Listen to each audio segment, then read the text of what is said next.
Fáilte, Pearse Lyons is anam dum, agus bawailam kainch as Berla. My name is Pearse Lyons, and for you I'd like to speak in English. Welcome. I'm the founder of Alltech, and this distillery here is the Distillery of St. James. Right now, you're in an area known as the Liberties part of Dublin. It has a wonderful history, a history of religion and booming industry, and was always a community of inventors and artists and entrepreneurs. What a perfect location for a unique distillery. You know, I have a deep-rooted personal connection to the Liberties. On one hand, I come from a family of coopers. My grandfather, my great-grandfather, they all lived, worked, and were buried here. I'm also a brewer, a distiller.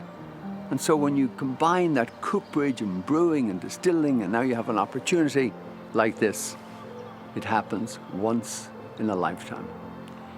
So with my wife Deirdre, we decided that we would give a new purpose to this distillery, a new purpose to this church.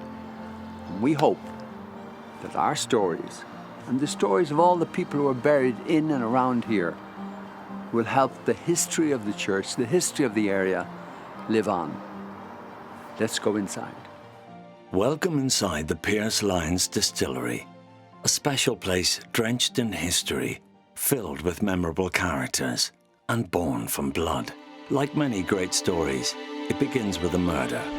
Not here, but in Canterbury Cathedral in England, during a bitterly cold December in 1170. On a dark night, 4 men with darker intentions entered the cathedral, and on finding the Archbishop, Thomas Becket, killed him. The blame for this horrific act was placed on Thomas Becket's one-time friend, and now King of England, Henry II. After the murder of Archbishop Thomas Becket, King Henry came under pressure from Rome and elsewhere to do penance for his role in the crime, even though he claimed he had nothing to do with it. It was just his knights. So part of his penance was to found a great abbey in Dublin here, which was called after Thomas, the Abbey of St. Thomas. And St. James's Church here, from the early days, was attached to the Abbey of St. Thomas.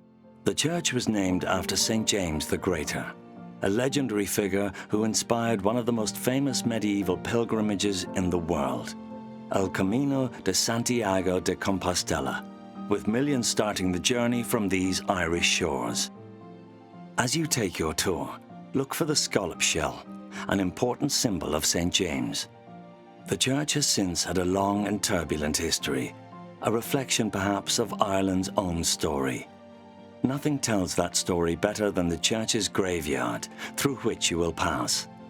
A team of archaeologists have been studying that site. St. James's Church is an amazing site, and incredible archaeology has been uncovered, which gives us a great insight into what life would have been like in Dublin during the 16th, 17th, 18th century, and even during medieval times. We have uncovered over 200 intact burials, and the same again, disarticulated bones. We've also found a gold Spanish colonial 17th century 2 escudo coin. This was minted in South America, in Colombia, in the Bogota mints. It's unknown where this came from, but it's nice, the association with Spain and St. James. But perhaps it was a wealthy parishioner who was involved in piracy. We don't know.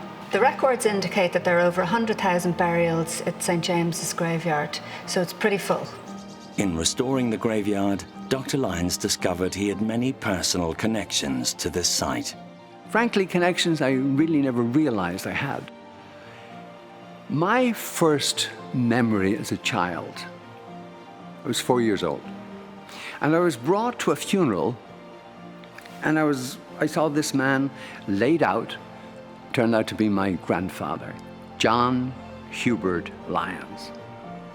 Little did I know that he was then being brought right here to be buried.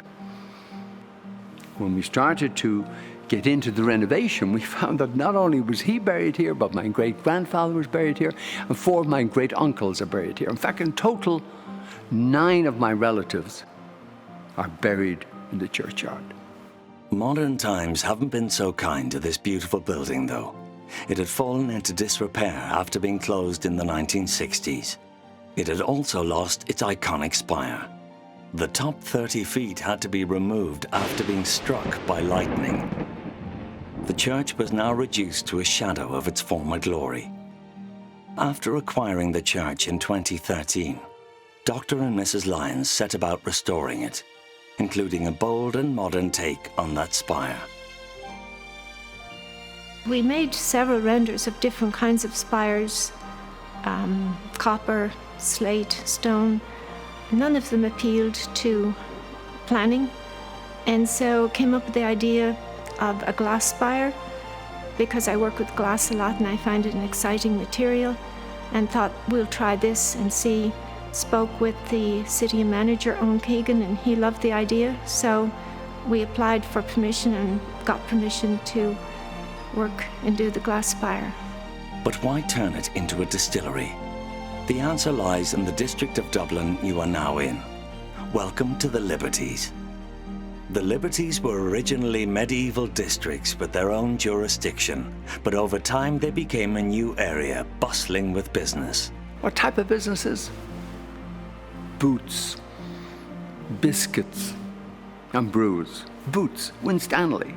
500 people worked just down the road from here, and those boots went right across the British Empire. Biscuits, Jacobs cream crackers, also built and made around here. And of course, brews.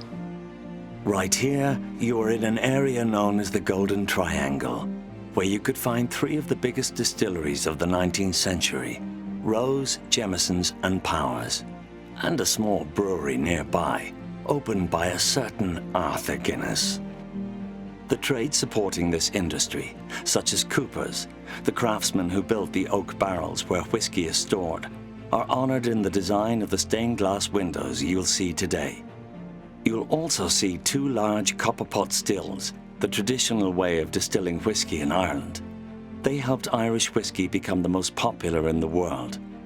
However, competition from Scotland with cheaper and quicker production methods, political boycotts following the War of Independence, social movements such as the temperance movement and prohibition in the USA would lead to a decline in sales. But Irish distillers have always maintained their whiskey has superior taste. And now in the 21st century, we are witnessing a remarkable revival of Irish whiskey and the Golden Triangle, which is why we chose the site of St. James's to be the home of our distillery. And it's also why we are choosing to make our whiskey using traditional pot stills.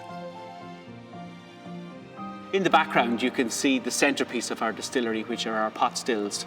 These are very special to us. They were manufactured in Kentucky, in the US, and they are a unique design for us. There's a lovely lamp glass finish on the wash still on the left, and on the spirit still, we have rectification plates. So this gives us a very special flavor and a unique profile for the whiskey that we're making here. These stills have caused us quite a bit of trouble in getting them into the church.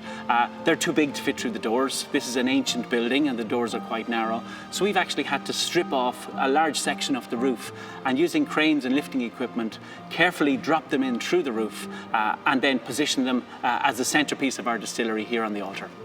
And there, my friends, you have it. The saga of St. James's and how it came to be the Pearse Lyons Distillery. From bloody murder to burials through Reformation, Revolution, and now finally, restoration. Our restoration and transformation of the Pearse Lyons Distillery at St. James has been a pilgrimage of sorts in honor of our ancestors. We're delighted that you could join us for this journey. Enjoy the tour, and we'll see you at the bar, where there's a whiskey waiting for you on me. Sláinte.